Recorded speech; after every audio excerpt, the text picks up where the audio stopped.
Hello tout le monde, j'espère que vous allez bien et aujourd'hui on se retrouve pour une nouvelle vidéo, un nouveau thread d'horreur. Petit aparté sur ma voix, j'ai décidé de tomber malade au début du printemps.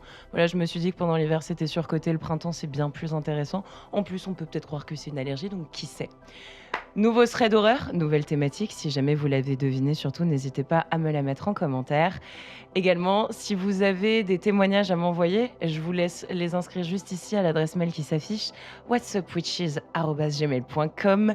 Bienvenue aux nouvelles personnes qui se sont abonnées à la chaîne. Merci beaucoup pour les petits commentaires que vous me laissez, les likes, c'est tellement motivant et toujours plein d'amour.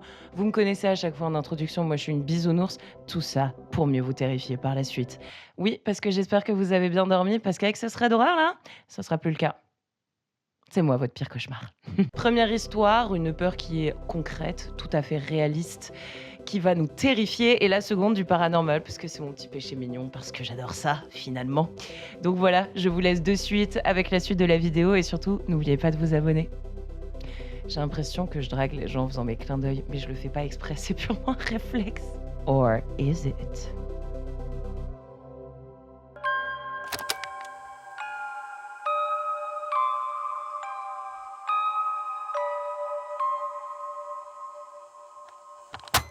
Je m'appelle Abel et l'histoire que je vais raconter s'est passée lorsque j'avais 8 ans. Elle me hante encore actuellement et je me demande ce qui se serait passé si les événements s'étaient déroulés d'une autre manière. Aujourd'hui, après des années de thérapie, je vais mieux, mais cette histoire m'a suivi longtemps dans mes cauchemars. Quand j'étais enfant, j'habitais avec ma mère dans une petite maison entourée d'un jardin en périphérie de ma ville natale. La rue était assez calme, plutôt familiale, et la vie de quartier était telle que tout le monde se connaissait plus ou moins. La maison était de plein pied. Donc, la fenêtre de ma chambre donnait directement sur le jardin. Ma maman faisait toujours très attention que les fenêtres et les portes soient bien fermées à double tour. Pour en venir à mon histoire, elle s'est déroulée sur 2 nuits. La première, alors que je dormais, je me suis réveillée pour aller aux toilettes. Comme la porte de ma chambre était opposée à la fenêtre, je n'ai pas vu tout de suite qu'il y avait quelqu'un derrière. Je me suis donc recouchée, comme si de rien n'était. C'est quand j'ai fermé les yeux que j'ai réalisé quelque chose. Il n'y avait jamais eu quoi que ce soit devant ma fenêtre. Alors, pourquoi j'avais eu l'impression de voir une ombre ? Je n'osais pas ouvrir les yeux pour regarder ce qu'il se passait, la tension gagnant tout à coup mon corps. Quelque chose clochait. Ou peut-être que je me faisais des films. Mais s'il n'y avait jamais eu d'arbre devant ma fenêtre, qu'est-ce que c'était ?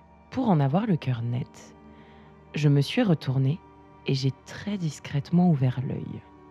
Et ce que j'ai vu m'a paralysée. Une grande silhouette, debout, devant ma fenêtre. Elle m'observait, attentive.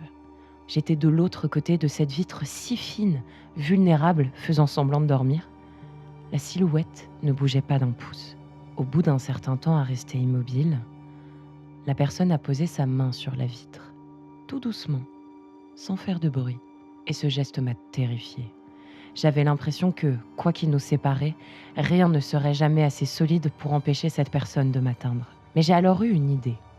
Si la personne m'a laissé aller aux toilettes sans rien faire, alors je pouvais recommencer et courir jusqu'à la chambre de ma maman.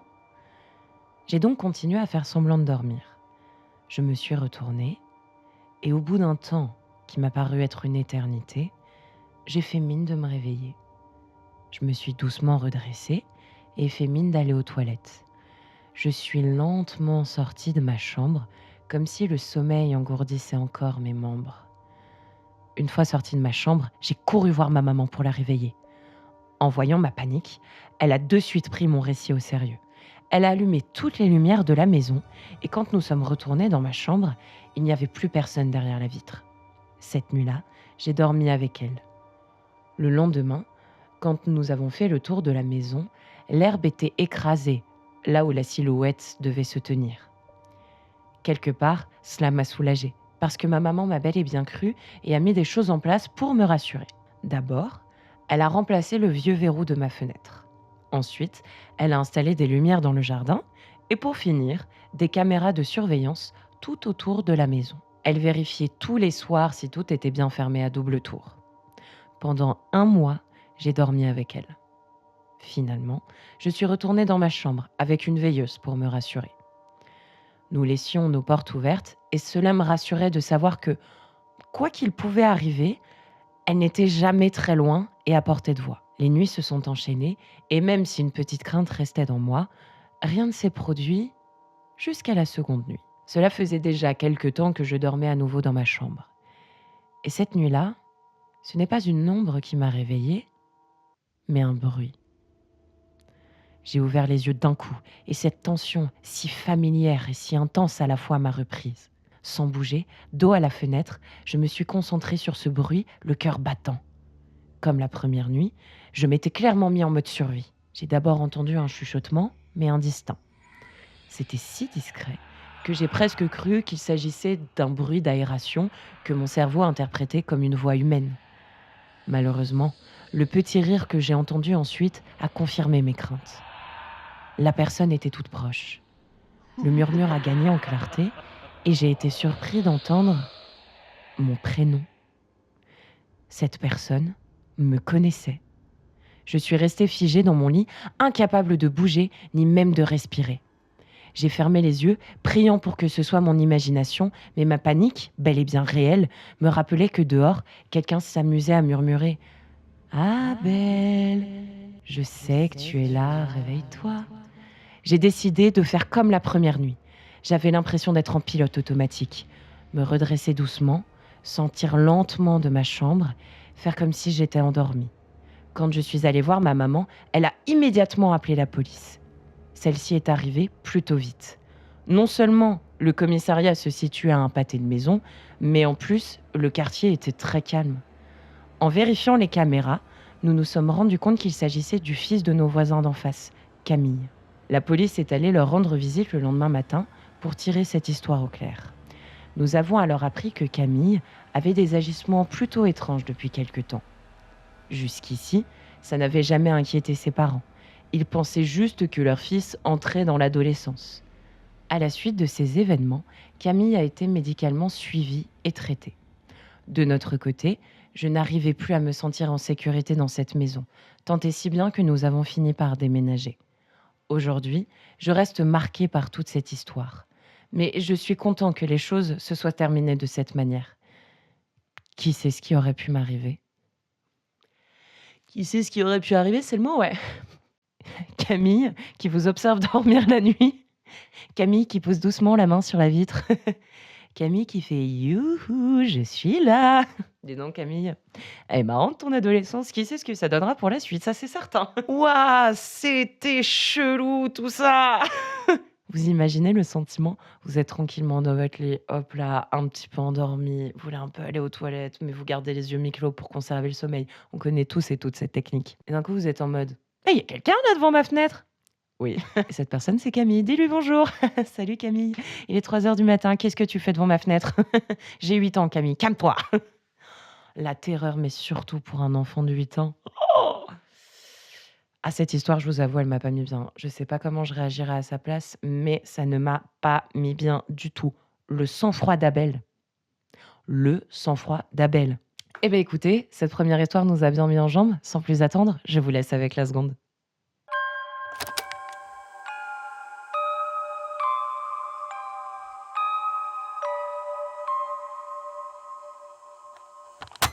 Cette histoire, j'ai mis du temps à la raconter parce qu'aujourd'hui encore, certaines réponses manquent. J'avais 11 ans à l'époque. Les événements ont commencé au moment où mes parents, ma grande sœur et moi, avons emménagé dans une vieille maison à la campagne. Une bâtisse massive et usée par le temps, aux poutres apparentes et au parquet grinçant, plantée au milieu d'une propriété avec une balançoire. Le premier épisode étrange s'est produit lors d'une après-midi ensoleillée. Nous avions emménagé il y a de cela quelques mois. J'étais dans ma chambre, située au dernier étage, juste sous le grenier. La chambre de ma sœur était juste en face, et celle de mes parents à l'étage d'en dessous. J'étais seule, allongée sur mon lit, en train de lire une bande dessinée, la porte de ma chambre légèrement entr'ouverte. J'ai entendu un bruit de pas venir du couloir. Le grincement typique du parquet résonnant sous une foulée légère et hésitante. Pensant que c'était ma mère, j'ai appelé « Maman ?» Pas de réponse. Mais les pas ont cessé au son de ma voix. Intriguée, j'ai appelé ma sœur, pensant qu'elle cherchait à me faire une farce. Et les pas ont repris d'un coup, beaucoup plus rapide, comme si la personne courait vers la porte de ma chambre en s'arrêtant brusquement devant.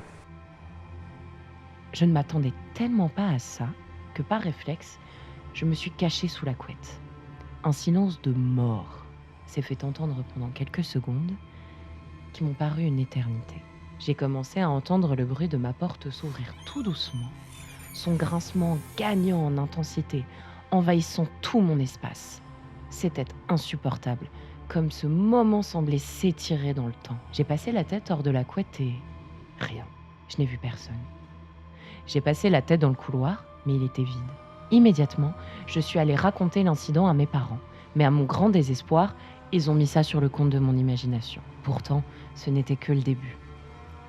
Quelques nuits plus tard, je me suis réveillée avec l'étrange sensation qu'on était en train de m'observer. Ma chambre était plongée dans l'obscurité, à l'exception d'un ray de lumière provenant du couloir. J'ai tourné la tête vers la porte et j'ai vu une silhouette. Elle était petite et sombre, debout sur le pas de ma porte. Elle était immobile. Elle n'était pas vraiment menaçante, mais comment réagir lorsqu'une petite silhouette venue d'on ne sait où vous regarde dormir la nuit sans bouger? Au moment où j'ai voulu allumer la lumière pour mieux voir son aspect, j'ai entendu des bruits de pas s'éloigner de ma chambre, accompagnés d'un petit rire cristallin tout discret. Lorsque j'ai à nouveau tourné la tête, la silhouette avait disparu, comme si elle n'avait jamais été là. Le lendemain, j'ai décidé d'en parler à ma grande sœur.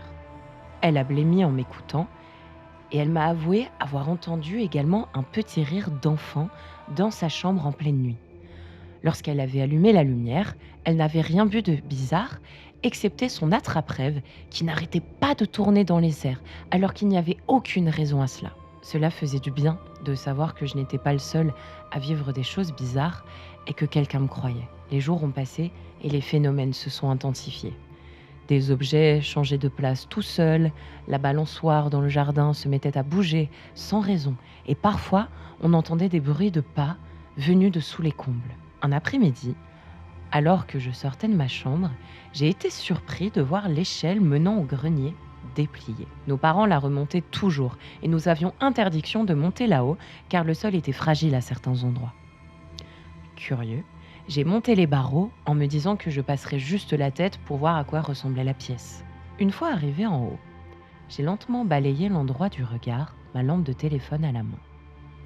C'était très encombré et ça sentait les vieux objets et l'humidité. Au moment où j'allais éteindre ma lampe pour redescendre, j'ai entendu une voix murmurer mon prénom et un bruit de boîte métallique tomber. Sans demander mon reste, j'ai dévalé l'échelle 4 à 4 et j'ai couru dans le jardin pour rejoindre mes parents absolument terrifiés. La nuit suivante, je me suis à nouveau réveillée, mais cette fois-ci avec une sensation d'oppression. J'étais sur le ventre, incapable de bouger, comme si quelque chose me maintenait clouée au matelas. Puis, j'ai senti une main glaciale effleurer mon bras, alors qu'une voix murmurait à mon oreille mon prénom extrêmement vite. Nicolas, Nicolas, Nicolas, Nicolas. Ce contact et ces sons m'ont tiré un gémissement de terreur. Je n'en pouvais plus d'être dans un état de peur constante. D'un coup, la pression s'est relâchée et j'ai pu me redresser.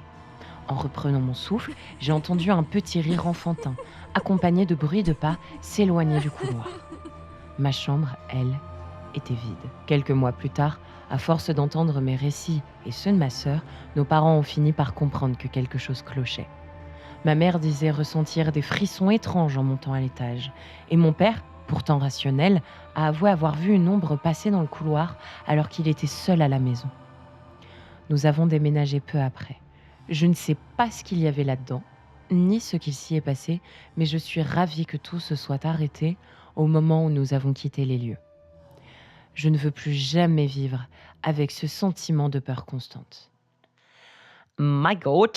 Bon bah déjà, visiblement, la famille est arrivée à la maison, les bases étaient posées. Moi, je pense que c'est vrai, sensible à l'invisible ou pas, quand il y a des événements marquants qui se sont passés quelque part, t'as les murs qui en sont un petit peu imprégnés. Donc pour le coup, ça me parlait vachement. Qu'est-ce que c'est que cette histoire de gamine? Qu'est-ce que c'est que cette baraque?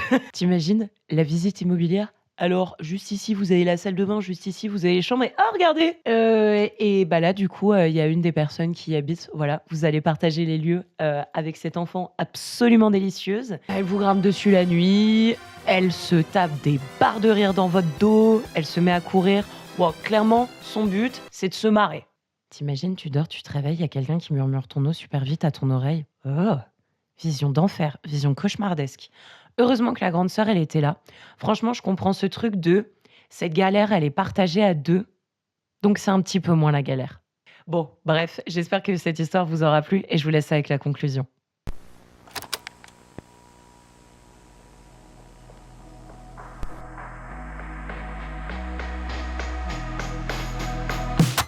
Eh bien écoutez, on arrive à la fin de cette vidéo. Si vous avez deviné la thématique, n'hésitez pas à me le faire savoir en commentaire. Je sais que je me répète, mais ça me fait tellement plaisir d'échanger avec vous. Bienvenue aux nouvelles personnes sur la chaîne. Si la vidéo vous a plu, n'hésitez pas à la liker. Abonnez-vous, activez la petite cloche. Et puis je suis désolée pour vous, pour la nuit qui s'ensuit. Moi clairement, je suis tranquille, on est en début de journée, donc j'ai le temps d'oublier toutes ces horreurs que je vous ai lues.